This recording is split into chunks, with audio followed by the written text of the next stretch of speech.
Namaste. Inviting connection at third eye.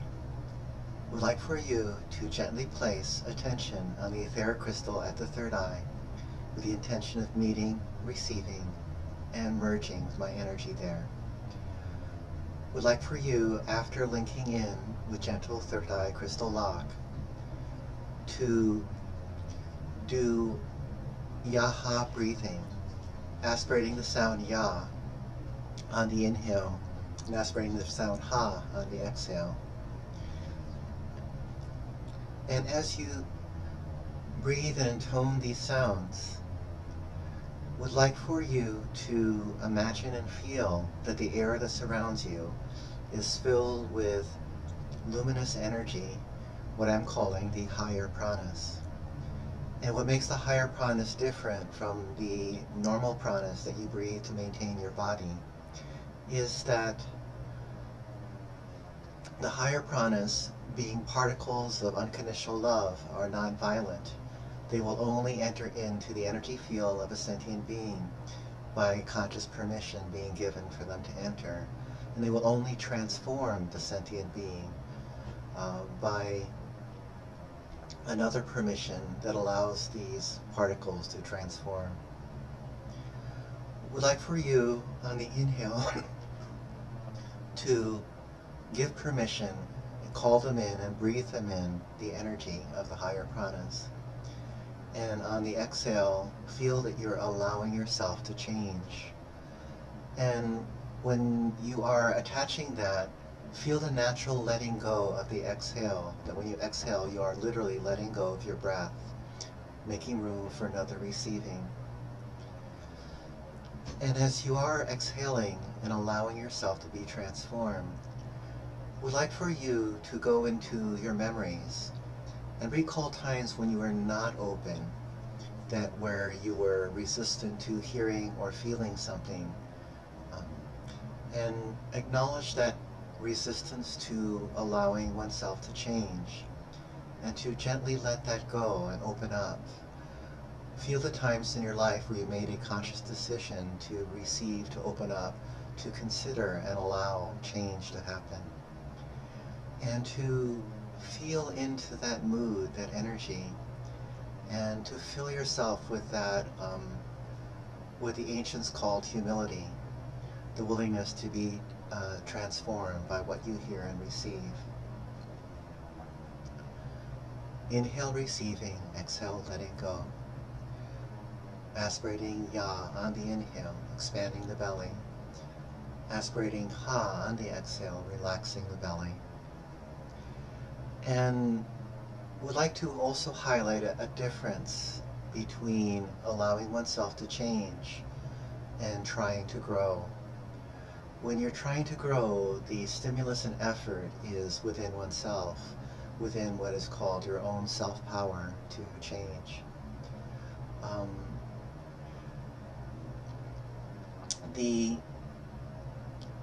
When you're on a path of divine grace, where the power of the One and its wish for every sentient being to be totally healed is being received, there's only a need to allow change to happen, and the rest is done by life itself. And it's a path literally of non-effort when you do this. The requirement, though, is the intention to open up and the intention to allow. I would like for you to breathe and feel this in the circle of your breathing.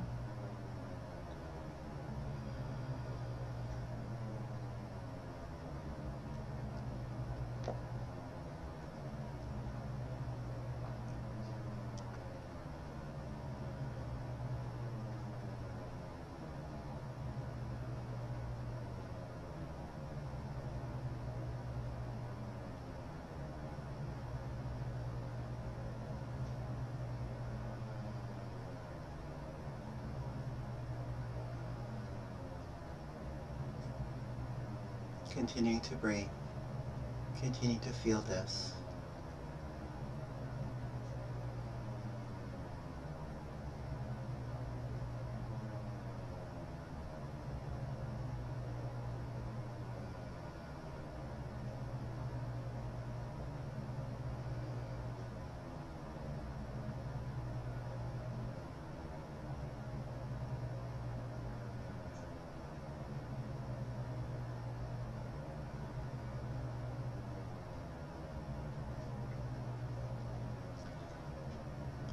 I'd like for you to deepen this meditation by noticing all the sensations that are in your body and noticing any desire to cling to pleasant sensation, to resist unpleasant sensation, and to ignore neutral sensations.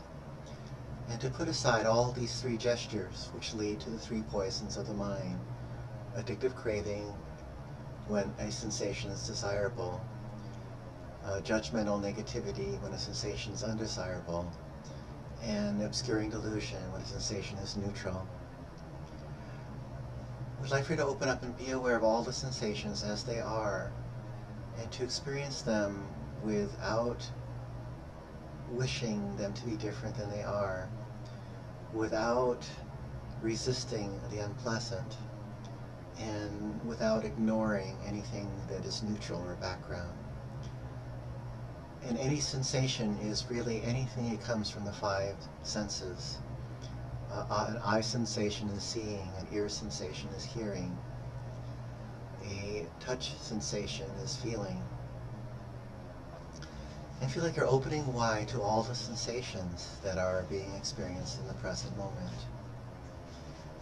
And feel the energy of the higher pranas after the inhale is completed, after the inhale is about to turn into the exhale. In that turning point, we'd like for you to feel the higher pranas merge with the sensations of your body and feel like they're healing them in present time, bringing them to peace, not by resisting the unpleasant, not by trying to seek the pleasant or by ignoring the neutral, but actually transforming the sensations themselves into peace.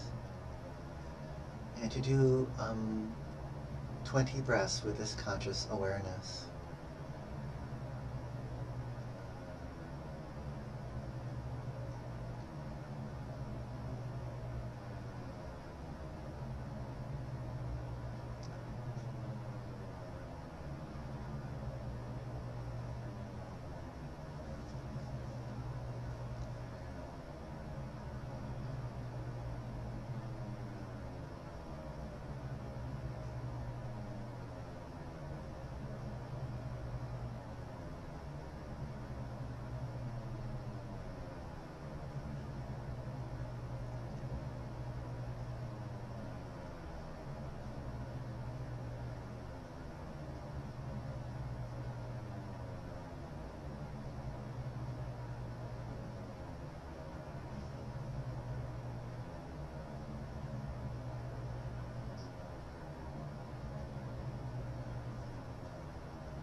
Next, what I'd like for you to do is to, on the exhale, as you're allowing the energies to transform you, to vocalize the energy as the sound re, and still feel the sound re mixing in with the sensations of your body. Feel the vibrational mixing of that. And so the energy of re is transforming sensations into peace. Still doing ya on the inhale. Re.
returning to deep, slow and full Yaha breathing. And would like for you to take time to visualize your physical body as being hollow. Feel like it is like a hologram of light with quantum particles composing everything. Quantum particles in space. Feeling your body in this way. And would like for you to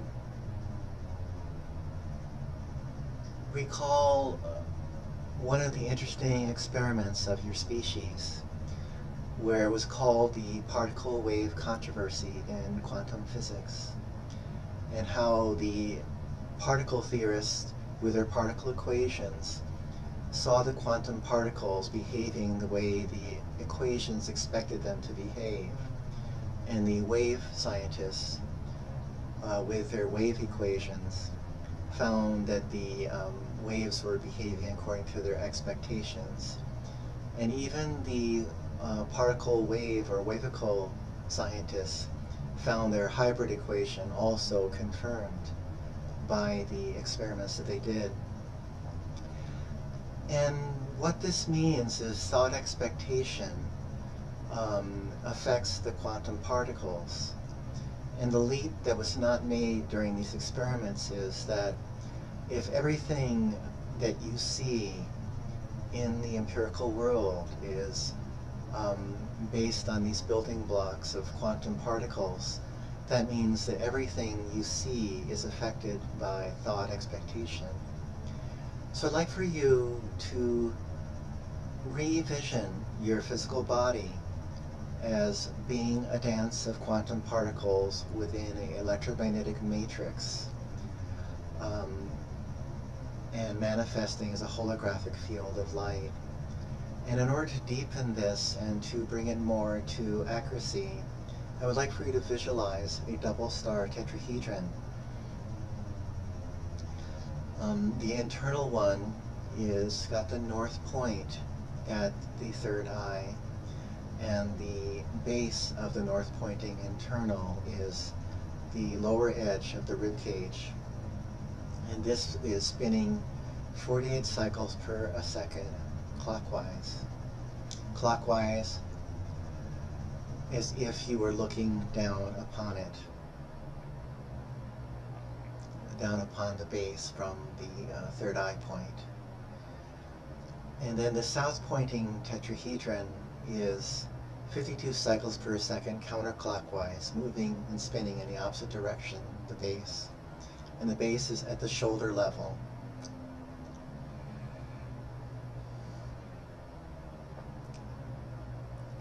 And feeling their counter-rotating spin, breathing and visualizing this.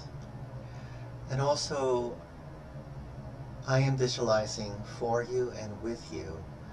So if you have any questions about how to visualize the lattice work of the geometry, offer it to me to complete and just trust what happens next. And then 3 feet more in radius, or 6 feet more in diameter, there is a large star tetrahedron big enough to encompass the physical body. North pointing 52 cycles per second, counterclockwise, south pointing 48 cycles per second, clockwise. So each pair has a 4 Hertz difference, the 2 north, the 2 south, the 2 inner, and the 2 outer.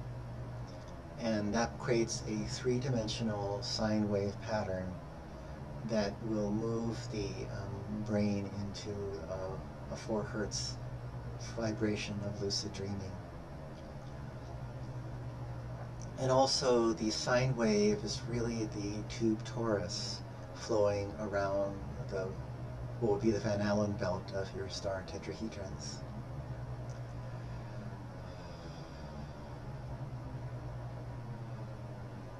I'd like you to feel in a subtle way your breath is pushing the spin of the double star tetrahedron.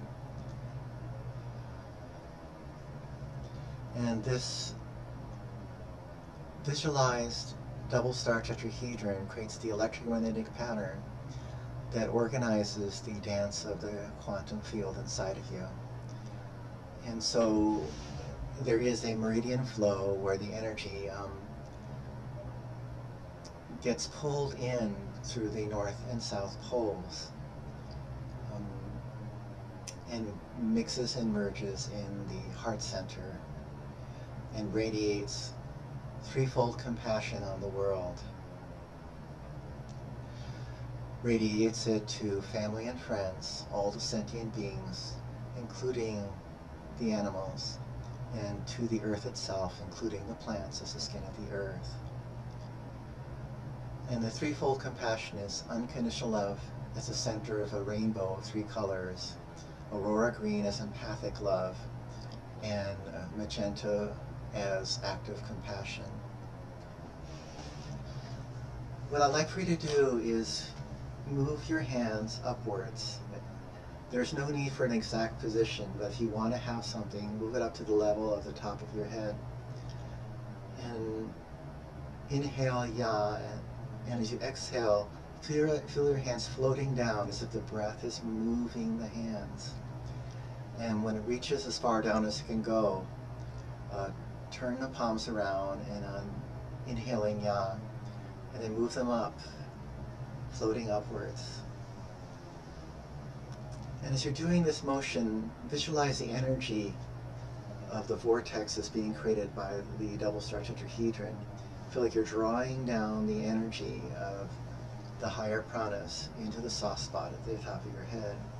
And upwards, feel you're doing the same thing, just drawing the higher pranas upwards. When it's drawn upwards, it is the magenta purifying fire. When it's drawn downwards, it is the cool liquid green aurora light. And two are mixing in the heart and forming a threefold rainbow of compassion that's radiating outwards. Hung on the way down, Re on the way up, and moving and having the hands float so it moves the energy through the meridians, especially the ones that are vertical. Re,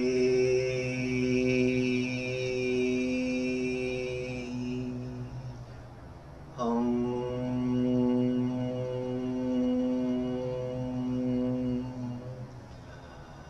re,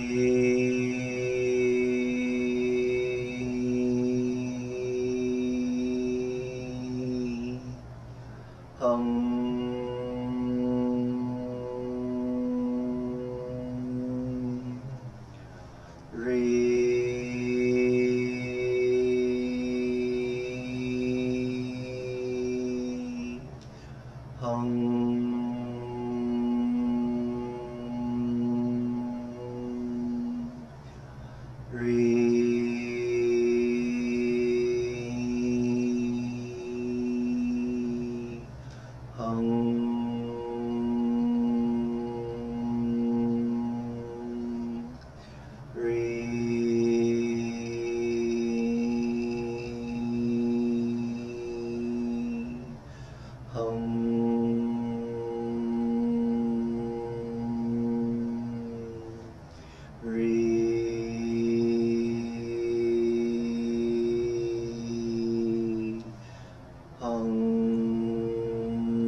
Okay.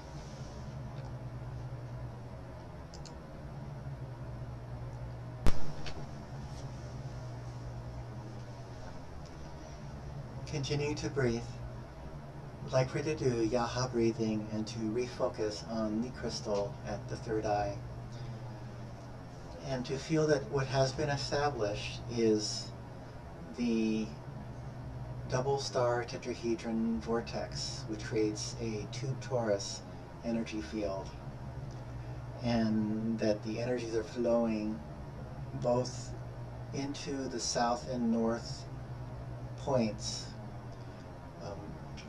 entering the sacrum and the soft spot at the top of the head and mixing in the heart region and radiating compassion as threefold love in all directions. We'd like for you to take some time at this point in the process, having established this field, to focus energy on anyone you have emotional process with. And what I mean by emotional process is not a methodology of emotional release, but any interactive process where different emotions are arising in sequence with each other. If someone upsets you, that is an emotional process. If someone makes you angry, that's an emotional process. If someone makes you sad. Whatever that is, the first thing you want to do is acknowledge that this process is happening, and to feel like you're sending the threefold triadic love to the other person involved and also to yourself. And would like for this word self to be defined in this context. There is the luminous presence that you are, that is holding this geometric field of energy. This luminous presence is a wave of energy in the vastness of space that is filled with light and love. And you are, in a sense, a localization of this space. You are all of space focused on a radiant point of light that enters the exact place where the heart beats. And that is the center point of the vortex that you're creating with this geometric field. And the geometric field is the intermediary between the luminous presence and your embodied existence. And what gets created in this act of embodiment is what may be called the personality self. The personality self is a construction, it's artificial, and it's an illusion. However, as long as you have emotional process, it is relatively real enough to be sent a threefold love. So I'd like for you to feel there are two parts of yourself. One is the luminous presence, the other one is the personality self. And feel like you're sending love to the personality self, realizing it's not who you truly are, but a creation that you have been living through. And rather than to try to eliminate this illusion, simply see it for what it is, a construction, a creation. And would like for you to recreate it along the lines of being transparent. The more transparent the personality self is, the more the radiance of the luminous presence comes through the personality shell. And would like for you to send love to all the historical parts of this construction, all the parts where a wounding occurred, to the body, heart, mind energy that was moving through the temporal sequences of your earthly journey. And part of the process that I have been sharing is you never try to force results or effort results.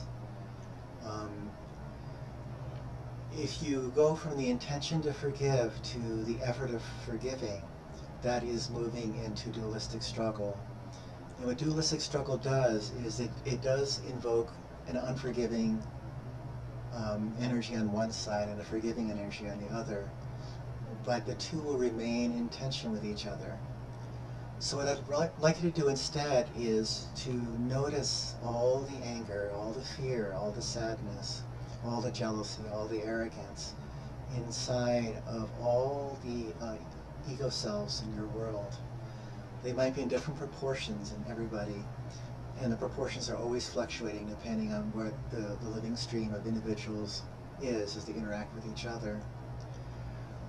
And see that that personality energy has no self to it. It does not define you in any way. It's like a glove you put on, and therefore, simply recognizing it as a glove, you have already released it. It will still be there in a sense, but your relationship to the personality self will shift from identifying with it as who you are to seeing it as something you're wearing that you can gently take off anytime you want. Or you can, once you see it's not who you are, you can transform the energies of this personality self into unconditional love.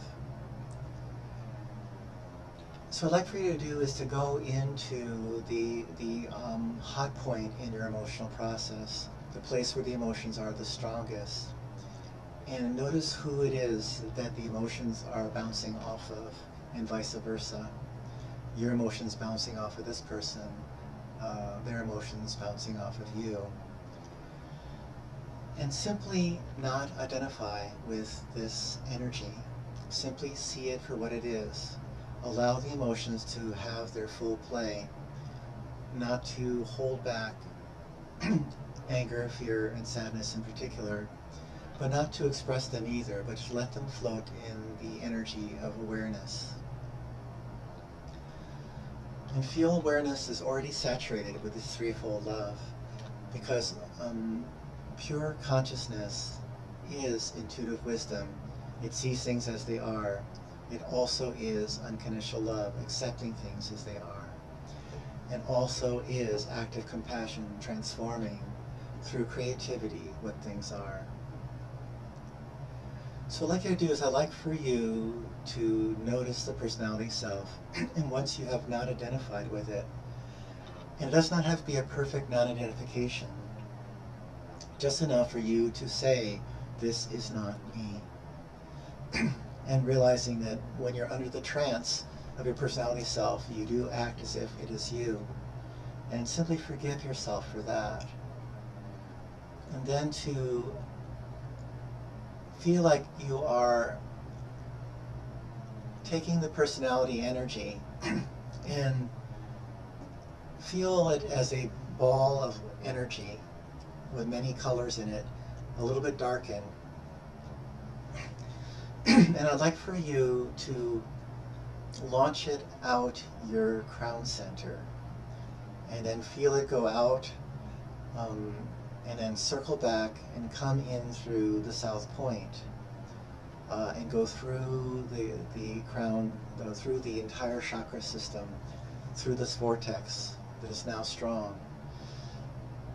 And feel anger being transformed into creative energy, fear being transformed into intuitive wisdom, and sadness being transformed into empathic compassion. And feel that the colors are getting brighter. So what I'd like you to do is go back to the Ri hung. And as you're doing Ri, feel like you're pushing the energy of the personality self out the top. And when it passes through the heart, feel the heart transforming it to luminous energy. Feel it go around the vortex to the bottom and go up again. So you're going to go do Ri and then Ah, and pausing each time with the inhale to do a Ya sound. Ri.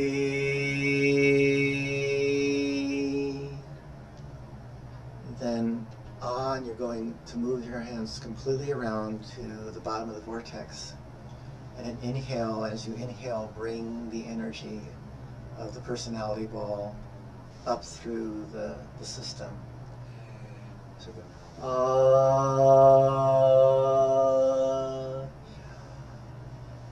Ri,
then pausing, moving the personality self, and feel like it's a shell or a bubble surrounding your heart.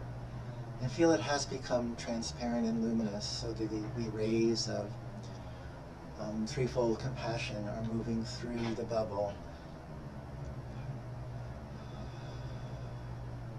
And then feel like the heart itself is absorbing the personality shell into itself and transforming the whole shell into luminosity.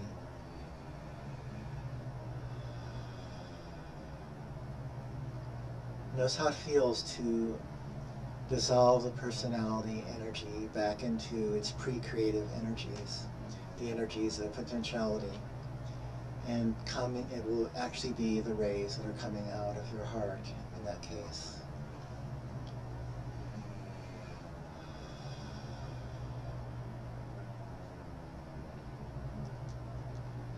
I'd like you to feel like you're sending this threefold love to the person who is the focus of the emotional process.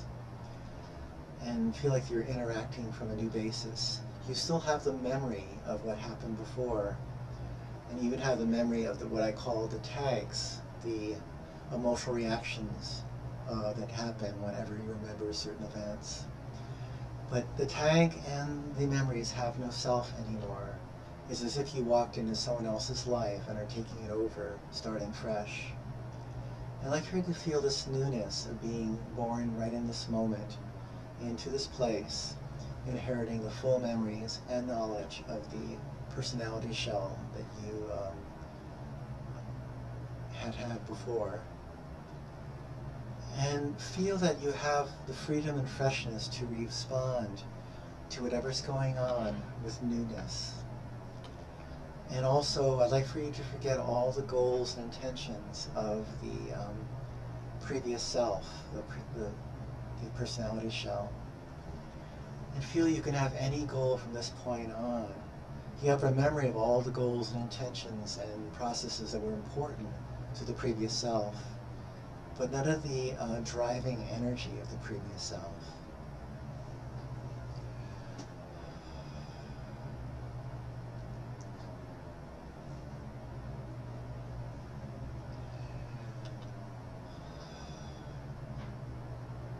And I'd like for you to do what is called penetrating wisdom on the person that you have chosen. And feel like you're looking deep inside this being, as deep as they allow by the ethics of telepathy. They may have certain walls up in certain zones of their consciousness that they don't want to let anyone in. Not to worry about that, because even though you can't see beyond the wall itself will tell you what's behind it. It is the bigger, stronger, tighter the wall is, the darker the secret the person imagines that they're holding inside. And ultimately, there's no dark secret in the universe. Everything is already luminous and already forgiven in the field. So they're holding their own judgment inside that makes it such a big thing. And I'd like for you to move into this core, this like little box of secrets that forms the shadow self. And see that that too does not have a self in it, except the self that we impute on it.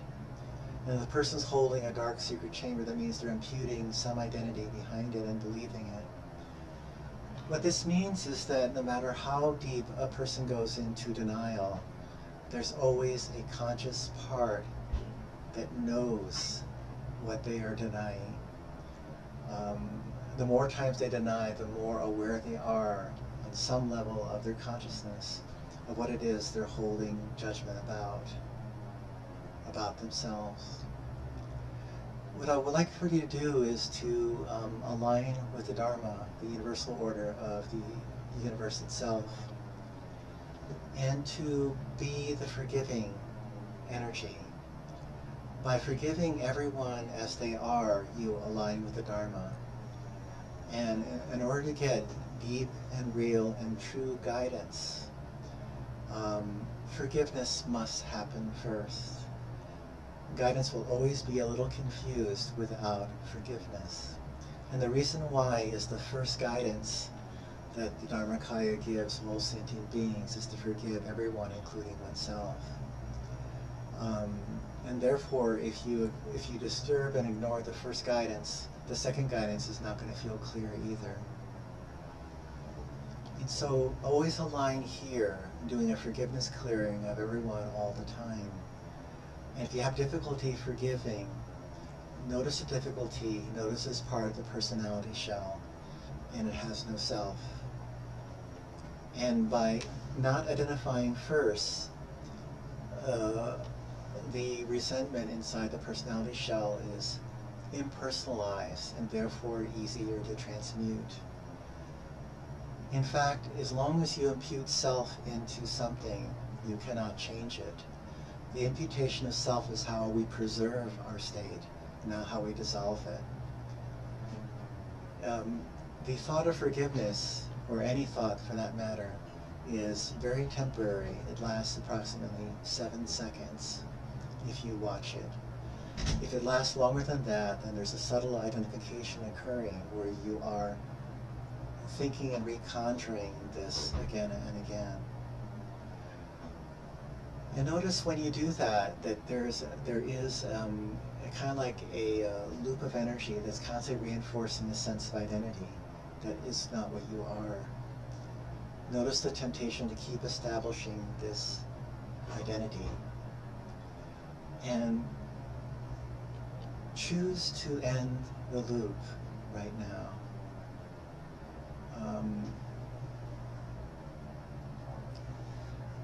There is a lesson in the Course in Miracles that was, to me, a valid transmission of the teachings of Jesus for another time period.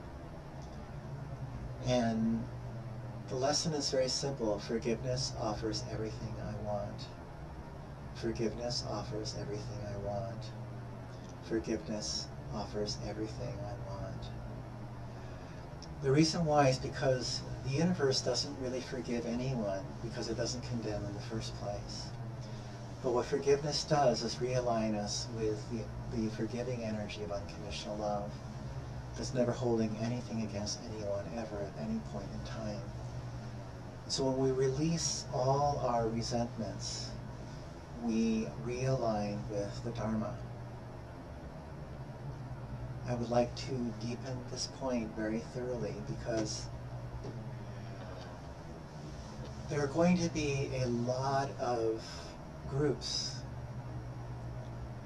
transformational groups appearing on the planet in the next 10 years especially. It would be tremendously great if you could rebuild the ancient temple system that once existed in your world and have powerful rituals held by a priest or priestess where energies are constantly being transformed each and every day. But the needs for the transformation of your world are very great. And so what's going to take the place until people can build these temples again on the nodal points of the earth is little tiny what are called workshops. And the first clearings need to be about forgiveness, so that forgiveness is the remedy for judgmental negativity. Judgmental negativity imposes a harshness and resistance on life, and forgiveness lifts that energy. So it dissolves the second poison of the mind the most rapidly of any process. And would like for you to also be aware of how the mind creates time. Like it wants to make forgiveness not an immediate thing. It wants to prolong unforgiveness. So it's a goal in the future, like you plan to forgive everyone 10 years from now. What that really means is you plan to be unforgiving for 10 years until you finally let go of the unforgiveness. So time is the way these things are preserved, not how they end. And notice the mind's tendency to make everything into a temporal process, where you have to go from one point to the other. And there are some valid temporal processes. On a psychological level, they prolong rather than reduce the afflicted emotions. So I'd like for you to feel you're getting this deep into your neurological integration, even on a body level. And the way to do it is conjure up the full feeling of your resentment towards the person who's been focused upon. If that's the emotion, if it's terror, focus on that. If it's tremendous grief, focus on that. Or if it's all three in a combination, focus on that. But fully open up to how much the afflicted energy is inside you. And what I'd like for you to do is do something, feel like you're reaching out into your past. Feel like you're reaching into your time continuum and grabbing every single afflicted emotion you've ever felt in any lifetime and bring it into your present focused consciousness right now. Feel like you're opening up and just letting all this energy that's normally held at an arm's length and feel like you're tired of carrying this energy. Feel you're tired of having this be there, constantly finding issue with one person after another, constantly struggling with one person after another, constantly working through in thousands of psychological processes, thousands of workshops, and thousands of lamaseries, thousands of monasteries, retreat centers, tribal gatherings, jamborees, whatever it is that's been used on the planet to work through the stuff. Feel all that and feel out, in spite of all these places that have been in your life, that there's still stuff there that you can bring up. Had any of these processes been complete in any lifetime, there would be nothing coming up for you now. Notice and accept all the stuff there. Feel it to be a massive ball of energy. Feel how much you have felt this resentment and even identified with it and made it your own and projected it onto thousands upon thousands of relationships. Feel how much this part wants to stay angry, and then not identify with it, to feel it as a personality shell. And it's a special part of the personality shell. It was called, some people call it the trauma circuit, some people call it the chief feature. That's what the Gurdjieffians had called it. Some people call it the chronic. Some people call it the shadow self. Whatever it is, this has been the main obstacle for you to have peace right now. Has been this massive field of disturbance. And the same energy erupts in all kinds of physical illnesses. The emotional energy of wanting to scratch, wanting to rub an itch and get relief from the itch by scratching it more so it gets more aggravated. That is the energy of this irritation, this resentment, this emotionally acidic energy that is suffering itself. So what I'd like you to do is I'd like you to feel this energy as a massive, like, frothing ball of like that. And feel like you're removing it from your body, mind, and heart. So you can feel you're not that energy. And then the same thing as you did with the personality shell. But I want you to softly repeat, forgiveness offers everything I want. Forgiveness offers everything I want. Forgiveness offers everything I want. Feel the truth of this statement. And in a way, even though it sounds very different, the third noble truth of the Buddha, Nirvana, appears when the three poisons of the mind end. Out of the four noble truths that Gautama Buddha taught, the other three are what are called relative truths. The first truth is that suffering exists, and suffering exists in many ways. That's a relative truth. When suffering ceases to exist, the first noble truth will not be true anymore. The second noble truth is suffering has a cause, and the cause is the three poisons of the mind. And this is also relative truth because, again, when suffering disappears, the causes of suffering will also disappear. So that means that suffering will not have a cause when it doesn't have any existence. And the fourth noble truth is the way to end suffering is the Noble Eightfold Path. And even though the Noble Eightfold Path has the wonderful essence of living a way of life beyond suffering, there have been many Dharma transmissions of many ways of life that are beyond suffering. The Sufi path of trusting life to take care of you, the Celtic path of merging with the dancing world soul. There's been many Dharma teachings about what kind of path goes beyond suffering. And they're all similar in their flavor and taste, but very different in their descriptions. So that too is a relative truth, and the teaching is sometimes modified to adapt to different cultures and different times. But the third noble truth, nirvana, appears when the three poisons of the mind ends, is the exact shift that is enlightenment itself.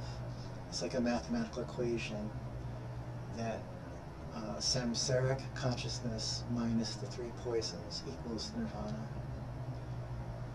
And in terms of the three poisons, judgmental negativity, the second poison, is eliminated by forgiveness.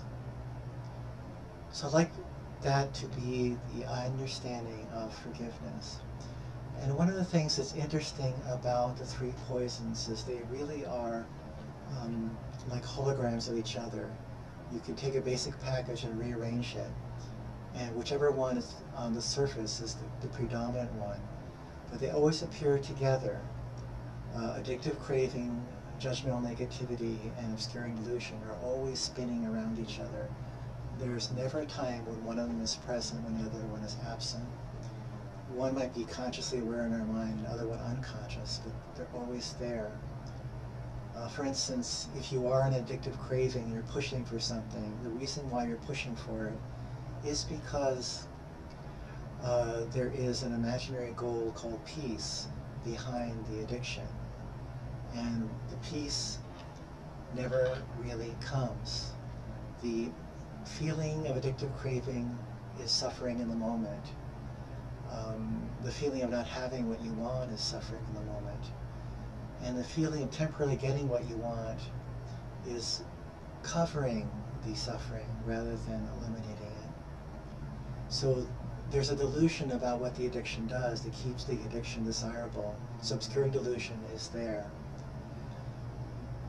And also, judgmental negativity is also there because the life you have without the addiction is judged to be inadequate. And so the judgment is there about all of life, and the addiction is supposed to heal life of your problem. So if you analyze very deeply, you can take every chunk and find the other two there, which means with complete forgiveness, all three poisons of the mind end, and you reach nirvana that way. Just like if you let go of addictive craving, all the judgments also collapse and disappear. Or if you let go of obscuring delusion, addictive craving and judgmental negativity will also end as well. When you wake up to luminous presence, you automatically forgive, and you don't have any cravings because you're satisfied by love itself. To get guidance, there needs to be alignment with the Dharma on this first. So if you don't feel you're getting guidance at any point of your life, keep working forgiveness until it feels very complete. And watch the mind's tendency to postpone forgiving into the future, which means you're postponing getting guidance as well. And that's what disturbs the guidance. And even if we do get the guidance through a temporary gap in our three poisons, the three poisons will come back and obscure it later.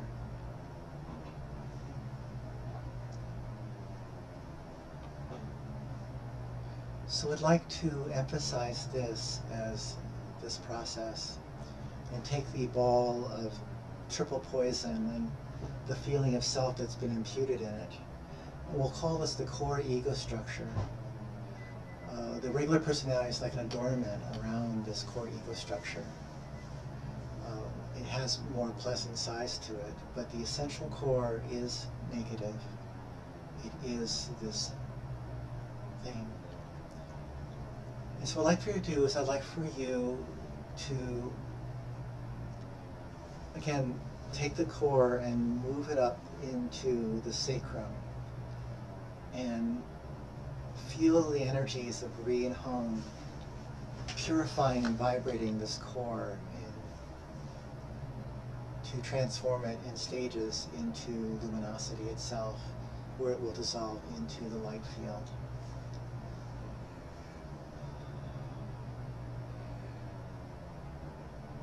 I'm going to do Ri, inhaling Ya, doing bring it around, and constantly moving it through our vortex until it's completely purified.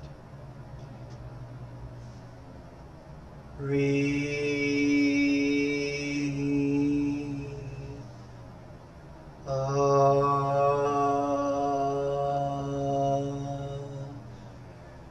Breathe.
mindful Yaha breathing.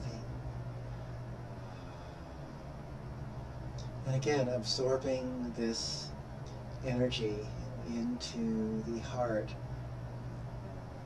as a shell, and feel the energy of unconditional love radiating through the shell and purifying of any remaining free poisons.